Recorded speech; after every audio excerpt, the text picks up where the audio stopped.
안녕하세요. 사연부자입니다. 오늘도 방문해주신 분들께 감사드리며 사연 들어가기 앞서 구독 버튼 꾹 눌러주시면 큰 힘이 될 것 같습니다.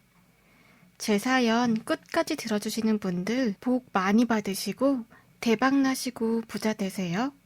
그럼 사연 시작하겠습니다. 안녕하세요. 드라마 같은 제 사연도 말씀드리고 싶어서 이렇게 사연을 신청하게 되었어요. 저는 30대 여성이고 제 남자친구 얘기를 들려드릴까 해요.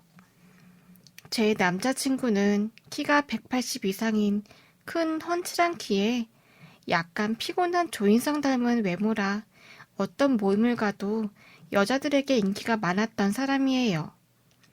훈남이었는데 항상 모든 사람에게 매너가 좋고 주위 사람들을 잘 챙겨서 주위 사람들을 잘 챙겨주는 스타일이라 아는 형 동생들이 많았고 스포츠카 외제차를 몰고 다녀서 그런지 항상 시선이 집중되었던 것 같아요. 거기에 몸도 근육질에 헬스장에서 개인 PT도 받고 있어서 그런지 몸도 아주 좋았어요. 어떻게 만났냐고요? 제가 자동차를 좋아해서 자동차 동호회에 나갔다가 성격이 잘 맞아서 우연히 인연을 시작하게 되었죠. 남자친구는 항공사에서 근무하고 있어서 체력과 외국어 능력도 뛰어났고 같이 쇼핑이라도 가면 옷가게에서 어머, 남자친구가 참 잘생겼네요. 라고 할 정도로 주위의 시선을 한 몸에 받았어요. 여자인 제가 옆에 있는데 말이죠. 저희는 놀 때 둘이 성격도 비슷해서 막 서핑도 하고 수상 스키 타는 걸 좋아했고 서로 화끈하게 노는 걸 좋아하는 외향적인 스타일이었는데 그런 부분에서도 속궁합이 잘 맞아서 처음 사귀게 된 것 같아요. 남자친구 직업 특성상 아무래도 승무원이다 보니 해외를 왔다 갔다 해야 돼서 자주 만나지는 못했지만 그래도 현지 호텔에서 도착하면 항상 저에게 먼저 연락은 하곤 했죠. 제가 자고 있는 새벽에도 몰래 전화해서 레이오버 중일 땐 페이스톡을 통해서 보고 싶다고 애교를 부리기도 하고 돌아올 땐 항상 제 선물을 사오기도 했어요. 덩치는 있었지만 생각보다 여리고 애교가 많은 남자였거든요. 제가 원래 사귀면 몇 달 못 가는데 이렇게 잘해주고 나한테 다 맞춰주는 남자친구는 처음이라 제 기준으로 꽤 길게 만남을 지속하던 중이었어요. 그러던 어느 날 하루는 오빠가 공항 가는 길이라고 하는데 제가 출근하는 시간이랑 비슷하길래 영상통화를 하려고 하는데 괜히 제복 입은 모습이 민망하다고 전화를 안 받더라고요. 제가 남자 승무원이면 뭐 어때? 남들은 다 자기 잘생기고 괜찮다고 하는데 라고 했더니 왠지 저한테는 민망하다고 말을 하는 거예요. 저는 괜찮은데 말이죠. 남자친구는 자기야, 나 이제 막 공항 도착해서 영상통화는 좀 어려울 것 같아. 이해해줄 거지? 이제 객실 브리핑 가야 돼가지고 끊을게. 라면서 출근할 때마다 그러더니 결국 저는 일하는 모습은 못 본 셈이 되었어요. 다른 사람도 아니고 여자친구인데 말이죠. 심지어 제가 한국 올 때 데리러 간다고 하니 항상 괜찮다고 하면서 피곤한데 쉬라고 하더라고요. 마치 일부러 피하는 것처럼요. 스튜어디스는 여자를 말하고 스튜어드는 남자를 말한다는데 저 같으면 엄청 멋있게 정장 입은 모습 보여주고 싶을 것 같은데 빙빙 둘러대고 피하기만 하는 남자친구 행동이 조금은 이해가 안 갔어요. 그렇게 1년 반을 만나게 되었고 오래 만났기에 양가에서 결혼 얘기가 나왔어요. 그러고 보니 부모님에 대해서는 아는 정보가 없어서 남자친구한테 물어봤죠. 오빠, 부모님은 어떤 분이셔? 라고 하니, 우리 아버지는 건설 쪽에서 대기업 임원진 출신이셨는데 지금은 은퇴하고 집에서 쉬고 계셔. 요즘은 운동 삼아서 골프 하시는데 친구분들이랑 가끔 다니시는 것 같아. 라고 하더라고요. 그래서 저는 속으로 아, 잘 사는 집안이었구나 싶었어요. 한편으로는 저희 집도 중견기업을 운영하고 있던 터라 부모님이 좋아하시겠다 생각했죠. 한 번은 오빠가 아버지한테 결혼 얘기를 했는데 아버님이 건설 쪽에 아는 간부급 지인을 통해 분양권을 받아주신다고 신혼집이라고 생각하면 좋을 것 같다고 저한테 얘기를 하는 거예요. 지역이 어디냐고 물어보니까 서울은 아니더라도 과천 쪽에 입지가 워낙 좋고 아버님이 퇴직했던 건설사에서 추진하는 거라 안전하니까 믿고 해도 된다고 하셨대요. 그런데 좀 고민되는 부분이 있다고 하더라고요. 뭐냐고 물었죠. 그랬더니 아버지가 말씀하시길 원래 우리 신혼집 분양하는 거 돈 대주시라고 했는데 다른 데 급하게 투자할 건이 생겨서 돈이 묶였나 봐. 그래서 어쩔 수 없이 분양권을 좀 포기할까 고민 중인데 중도금만 잘 내면 우리 신혼집 될 것 같은데 여기 잡기만 하면 피랑 같이 붙어서 한 3억 정도는 무조건 먹는다고 하더라고. 포기하기에 너무 아까운데. 우리가 내년 정도로 결혼 날짜를 잡고 같이 돈을 보태는 건 어떨까? 라고 하더라고요. 얘기를 들어보니 아는 지인분 통한 분양권이라 저희 공동 명의가 아니라 아버지 이름으로 분양을 받을 수 있다고 하더라고요. 그래서 제가 7천 정도 넣을 수 있으면 부모님 빌려드리면 저희가 입주하고 그동안 이자는 아버님이 미안해서라도 챙겨주시겠다고 말씀하셨대요. 뭔가 좀 복잡해 보였고 명의가 제가 아니라 걱정됐지만 그래도 결혼하고 하면 저희가 얹혀서 사는 것처럼 하고 나중에 물려받으면 된다는 생각으로 흔쾌히 알겠다고 하고 그동안 모아놓았던 7천만 원을 만들어서 남자친구에게 보냈어요. 저는 신혼집에 대한 투자다라고 생각했죠. 그렇게 한두 달이 지났고 하루는 외근을 해서 4시쯤 업무가 밖에서 끝나는 날이었어요. 분당에 남자친구가 살고 있어서 몰래 집에 가서 놀래켜 주려고 차로 운전해서 가는 길이었어요. 자기야, 어디야? 나 지금 집 앞에 거의 다 왔는데 라고 하니 조금 놀라는 말투로 알겠다고 나가겠다고 하고 끊더라고요. 저는 남자친구가 사는 아파트 동 앞에다가 잠깐 주차를 하고 남자친구가 나오길 기다렸죠. 한 15분쯤 지났나? 준비하는데 오래 걸리나 싶었는데 남자친구가 제 차 뒤쪽 아파트 입구에서 들어오더라고요. 저는 자기야, 왜 거기서 들어와? 어디 갔었어? 라고 하니 사실 다른데 볼일 보러 갔다가 들어오는 길이라고 하더라고요. 그럼 그 앞으로 오라고 하지 그랬냐고 하니 괜히 신경 쓰이게 하고 싶지 않았대요. 어디 갔었냐고 물어보니 말을 빙빙 둘러대면서 별거 아닌 것 같은데도 얘기를 잘 안 하더라고요. 처음에는 뭐 그런가 보다 싶었죠. 그리고 3일 뒤에 또 외부에서 고객 미팅을 했다가 일찍 끝나는 날이 생겨서 이번에는 남자친구한테 놀래켜 주려고 전화통화도 집에 있는 것만 확인하고 몰래 집으로 찾아가게 되었어요. 띵동, 오빠, 나야! 라고 하면서 문을 두드렸는데 분명 집으로 가기 전에 오빠가 있는지 전화해서 확인했는데 집에 아무도 없는지 소리가 안 나더라고요. 잠깐 오빠가 어디 나갔어도 키우는 강아지 소리가 났었을 텐데 조용하더라고요. 이상하다 싶었고 내가 집을 잘못 찾아왔나 싶어서 다시 제 휴대폰에 저장되어 있는 집 주소를 확인했는데 분명 1201호가 맞는 거예요. 저는 이상하다 싶어 1층에 내려가서 집 우편함을 찾아서 열어봤는데 제가 알던 부모님 성함이 아니라 완전 딴 사람의 이름으로 우편물이 와 있는 겁니다. 이상하다. 분명히 이 집이 맞는데 도대체 어떻게 된 거지? 경비 아저씨한테 물어볼까 싶었고 다시 남자친구한테 전화하니 혜선아, 나 지금 밖에 강아지 데리고 나와 있어. 엄마가 갑자기 볼 일이 생겼다고 같이 좀 가달라고 하셔서 멀리 나와서 못 볼 것 같은데 어쩌지? 라고 하더라고요. 제가 오는 사이에 그새 나갔나? 몇 분 되지도 않았는데 이렇게 빨리? 라는 생각이 들었죠.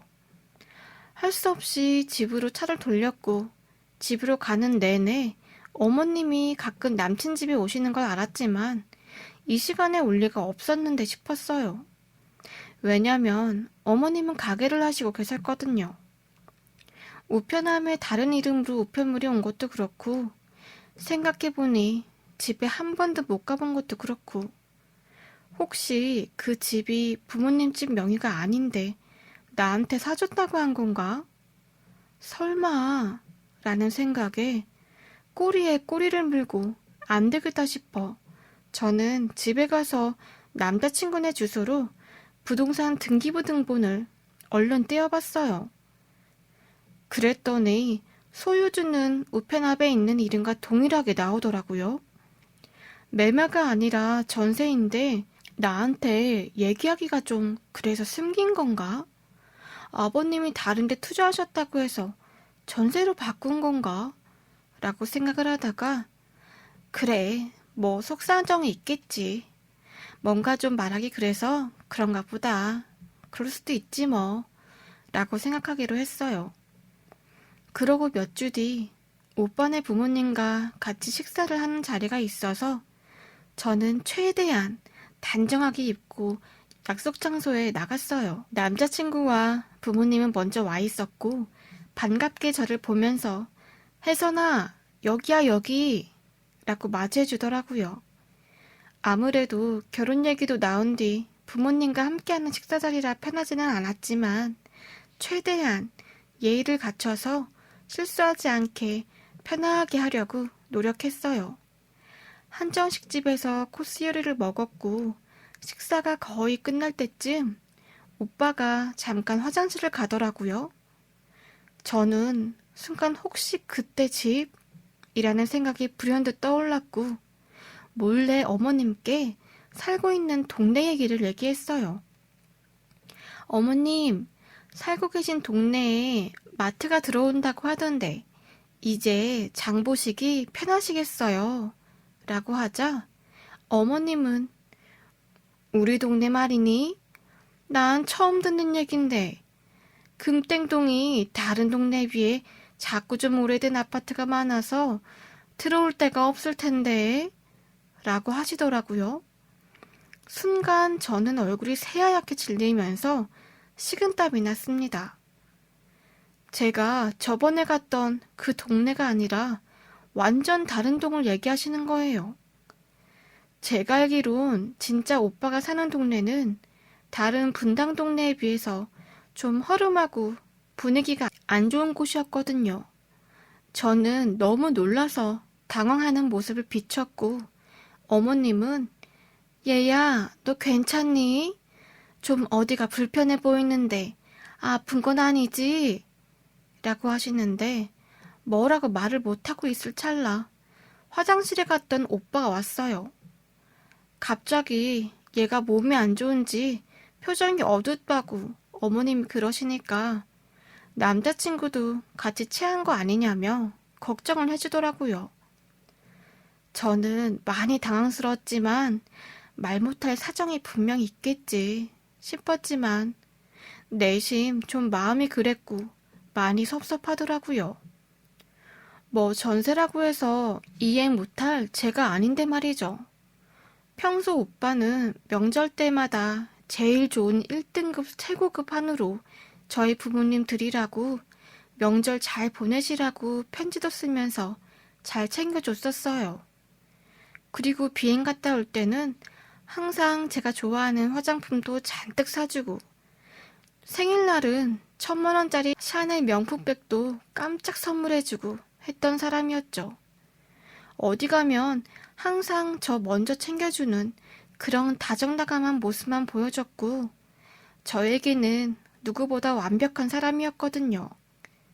그 이후로 좀 더 내가 믿음이 부족하구나 싶었고, 한 번은 오빠가 비행 때문에 피곤해하는 것 같아서 공항 근처로 작은 오피스텔을 얻어서 저희는 반 동거처럼 같이 지내게 되었어요. 우리는 더 가까워졌고, 오빠가 깊은 스킨십을 요구해서 처음엔 조금 부담스러웠지만 갈수록 오빠가 리드를 잘하고 속궁합도 잘 맞아서 한국에 들어올 때마다 우리만의 아지트에서 같이 밤샘을 했어요.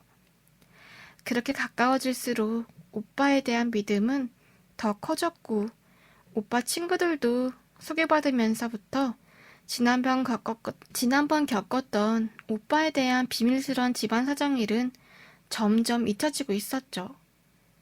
그렇게 하루는 주말에 외곽으로 펜션을 놀러 갔는데, 그날 비행을 하고 와서 그런지 굉장히 오빠가 피곤해 보였고, 면세점에서 사온 위스키라며 술 한잔을 하더니 누가 업어가도 모를 정도로 잠이 들더라고요.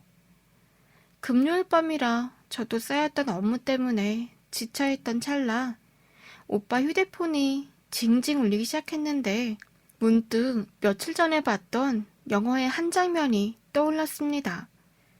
한국 영화였는데 사람은 누구나 세계의 삶을 산다는 멘트가 나오면서 한 공간에 여러 사람이 모여 스마트폰을 서로 오픈하는 장면이 나오는데, 인간의 이면적인 모습이 그려지는데 순간 저도 모르게 지난번 일도 있고 해서 오빠의 휴대폰 속 모습이 궁금해지기 시작했어요.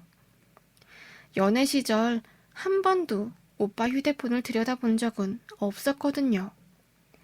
다행히 깊게 잠들어 있는 오빠의 지문을 조심스레 휴대폰에 대고 잠금이 풀리는데, 심장이 덜컹거리는 찰나 문자가 수십 통이 와 있는 걸 발견하게 되었습니다.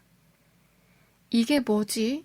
싶어 열어보니 땡땡 캐피탈에서 온 대출금, 이자 납입, 연체 통보, 추심 예정이라는 문자가 잔뜩 쌓여 있었어요. 도대체 이 많은 대출금들은 뭐지 싶었고, 그리고 들어간 카톡방, 친구들과 대화를 주고받은 내용을 보다 순간 저도 모르게 소리 없는 비명을 지르게 되었습니다. 주고받은 카톡 속에는 형, 오늘 시간 있으면 땡땡 호텔로 와요. 오늘 괜찮은 애들 섭외해놔서 1대3으로 하기로 함. 흔치 않은 기회. 형은 남자친구를 말한 거였고 몇 층 몇 호라고 주소가 적혀 있었어요. 저는 너무 놀라서 심장은 쿵쾅거리고 온몸이 차가워지는데, 그 상황에서도 깊이 자고 있는 남자친구를 보는데 깨울 수가 없었습니다. 이 상황을 어떻게 얘기를 해야 할지, 그저 난 이 사람이 너무 좋은데 왜 의심해서 휴대폰 본 거냐고 화를 내지 않을까 하는 생각이 머릿속을 스쳤고, 그렇게 밤을 꼴딱 새고 남자친구가 일어나는 인기척에 어젯밤 일을 말하게 되었죠. 남자친구 말이 카드깡은 부모님이 급하게 자금이 필요하다고 하셔서 쓴 거고, 톡방은 자기는 가지 않았다며 대화 보라고 대답 안 하지 않았냐고 그렇게 관계하는 거 더럽고 싫다고 말하더라고요. 친구들 방이라 나을 수도 없고 놔두는 거라고 하면서 저에게 너 이렇게 의심할 거면 나 왜 만나냐? 라고 말하는데, 놀러가서 괜히 의심만 들고 이상한 쪽으로 오해한 것 같아서 분위기를 망친 것 같아 마음이 미안하더라고요. 제가 또 믿지 못하고 의심을 했나 싶었고, 분명히 내가 화낼 일인데 이 남자가 날 떠나갈까봐 말을 제대로 못하겠는 거예요.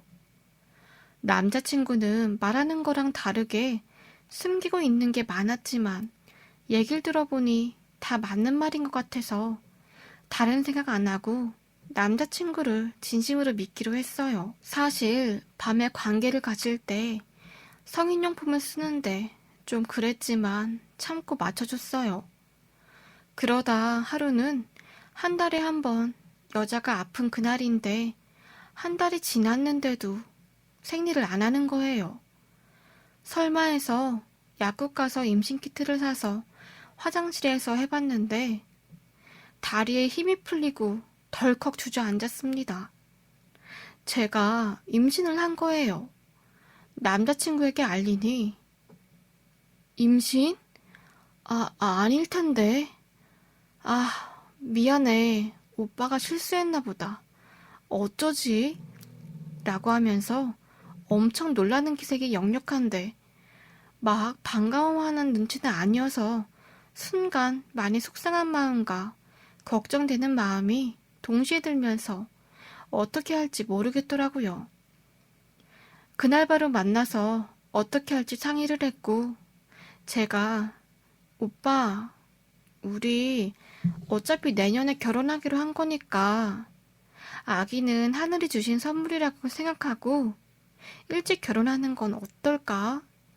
라고 용기 내어 말을 건넸죠. 오빠는 한참 생각하더니 그러자면서 제 손을 붙잡으면서 쓰다마 주더라고요. 그렇게 몇 주가 지나고 일단 산부인과에 가서 초음파 검사를 하게 되었는데 아기를 보니 내가 진짜 임신한 게 맞구나 하고 실감이 났고 결국 하늘에서 주신 아기를 감사한 마음으로 받아들이기로 했지만 부모님들에게만 일단 비밀로 하기로 했어요. 저희 집이 엄청 엄격해서 호적에서 파버릴 거라면서 난리칠 게 분명했거든요. 그렇게 한두 달이 지났을까요?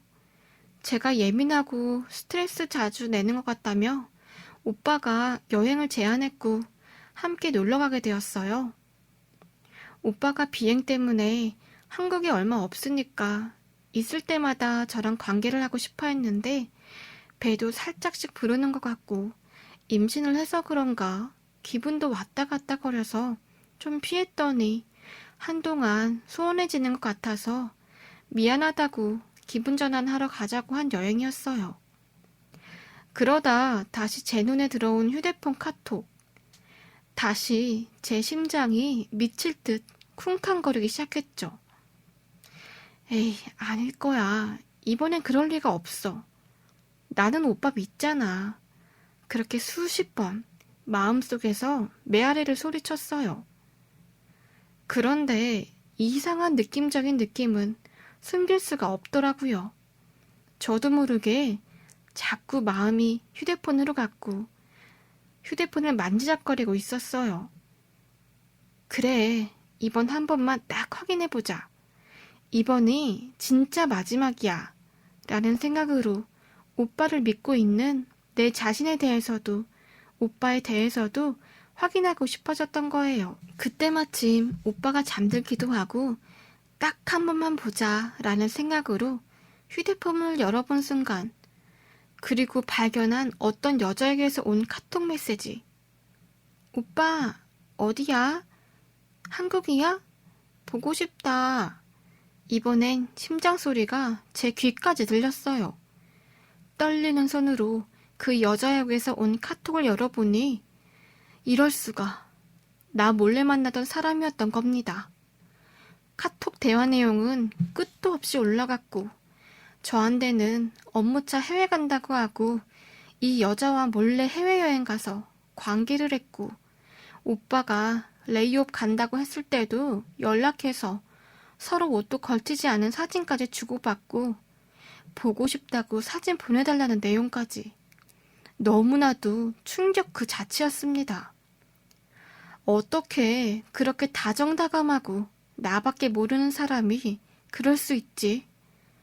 머리가 깨질 듯 혼란스러웠고 혼돈 그 자체였습니다.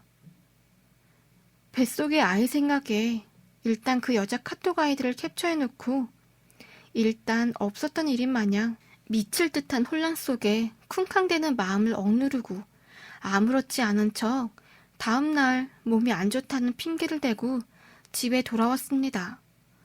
저는 집에 돌아오자마자 바로 카톡에서 아이디를 검색해서 그 여자가 나오길래 당신 이 남자와 관계가 어떻게 되냐고 톡을 보냈어요. 그랬더니 바로 답이 오더라고요. 저 이 사람 여자친구인데요? 누구시죠? 라는 거예요. 저는 제가 이 사람 여자친구인데요?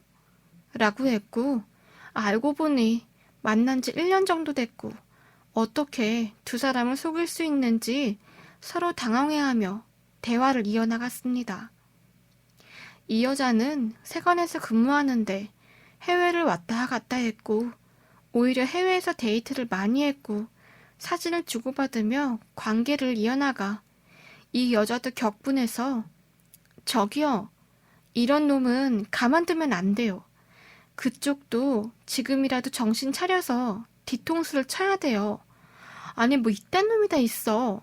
미친놈이라면서 흥분을 하더라고요. 저도 기가 차는데 이분 인스타 계정 들어가 보니 그동안 저한테 어디 간다고 하고 이 여자랑 있었던 게 퍼즐처럼 맞춰지는데 경악할 반전에 입을 틀어막았습니다. 평소 저랑 어디 가고 싶고 뭐 먹고 싶다고 한 걸 이 여자랑 다 하고 있더라고요. 온몸이 바들바들 떨렸고 머리부터 발끝까지 소름이 돋는데 어떻게 뒷감당을 해야 될지, 얘기는 또 어떻게 해야 될지 너무 무섭고 끓어오르는 배신감이 오히려 남자친구한테 말을 못하겠더라고요. 그러다 밤을 새고 회사를 출근하게 되었는데 우환이 서리면서 몸이 바들바들 떨리기 시작했습니다. 편두통인지 앞도 잘 안 보이고 계단을 내려가는데 배가 미친 듯 아프고 순간 정신을 잃어서 대굴대굴 구르게 되었어요.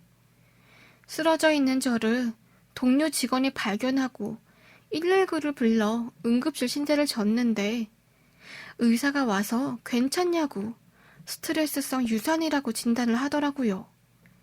그 말을 듣는 순간 눈에서 눈물이 폭풍처럼 흐르며 그간의 일들이 현실로 훅 다가와 심장을 부여잡고 저는 통곡하며 울었습니다. 어떻게 이런 일이 있을 수 있는지 제 속은 까맣게 타들어가고 마음은 찢겨지듯이 아픈데 믿고 의지할 사람도 없고 순간 죽어버릴까 생각도 하게 되더라고요. 제 소중한 청춘을 모조리 날리고 이 남자 믿고 아기까지 임신한 건데 내 뱃속에서 죽은 아이는 무슨 죄며 어떻게 이렇게 뒤통수를 칠 수 있는지 배신감과 화산처럼 끓어오르는 분노로 넘쳐 흘렀습니다. 의사가 아이 아빠 어디 갔냐고 보호자 찾는데 이 사람 연락처를 줬어요. 조금 뒤 남자친구가 들어오더니 어떻게 된 거냐고 묻는데 저도 모르게 옆에 있던 환자의 오물통을 집어서 얼굴에 확 부어버리고 싸대기를 날렸습니다. 저는 그간 제가 봤던 일들을 말하며 응급실이 떠나갈 듯 소리쳤어요. 남자친구는 다 오해라며 그 여자 사업 때문에 이용하려고 접근한 거였다며 자기 친구랑 물건을 수입해 오려고 하는데 세관 통과하는 게 잘 안 돼서 일부러 접근한 거라고 말하면서 그것만 잘 되면 떼돈 버는 건데 네가 다 망쳐놨다며 오히려 적반하장으로 나오더라고요. 정말 치가 떨리고 기가 막혀서 뒷목을 잡고 쓰러졌습니다. 간호사분이 막 달려오면서 괜찮으시냐고 하는데 제가 엉엉 울고 있으니 옆에서 모든 걸 듣고 있던 어떤 50대 아저씨가 남자친구의 뒤통수를 빡 하고 세게 입냄님껏 후려치면서 사람으로 태어났으면 인간답게 살아야지. 짐승만도 못한 놈. 내가 변호사인데 이런 새끼는 가만두면 안 돼요. 여자분, 제가 명함 드릴 테니 나중에라도 연락 줘요. 뭐 이런 놈이 다 있어. 라며 짚고 계신 목발로 남자친구 머리를 냅다 퍽퍽 후려쳤어요.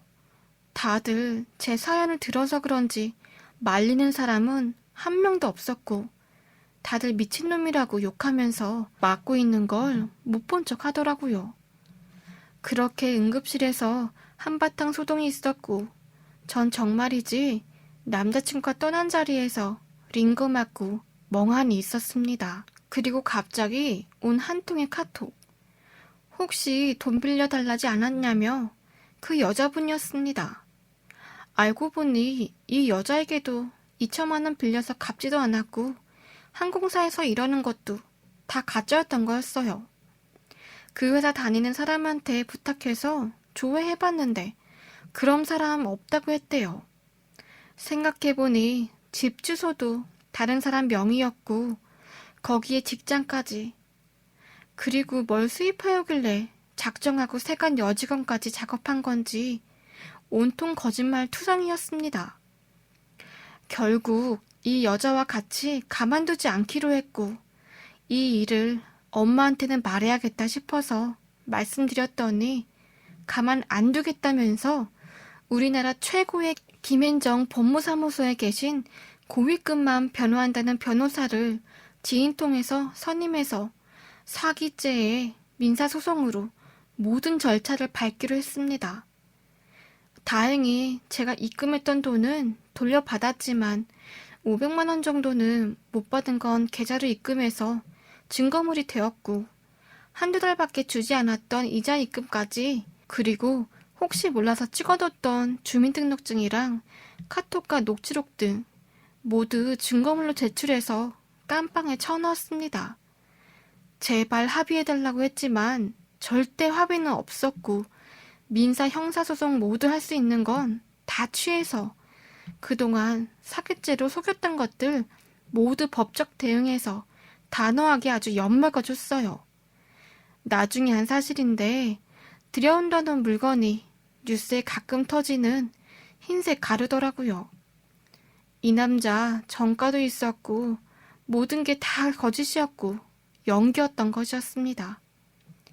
그래서 더욱더 형량이 가중돼서 구치소로 들어가게 되었어요. 지금은 다니던 회사도 그만두고 마음도 치유받기 위해서 상담도 하고 제 버려졌던 청춘 찾고 다시 남들처럼 평범하게 살아보려고 카페 하면서 마음 다독이며 살아가고 있습니다. 오늘도 커피 내리면서 마음을 쓸어내리고 있었는데 예전 생각이 나서 이렇게 사연 보내게 되었어요. 제 사연 들어주셔서 감사합니다.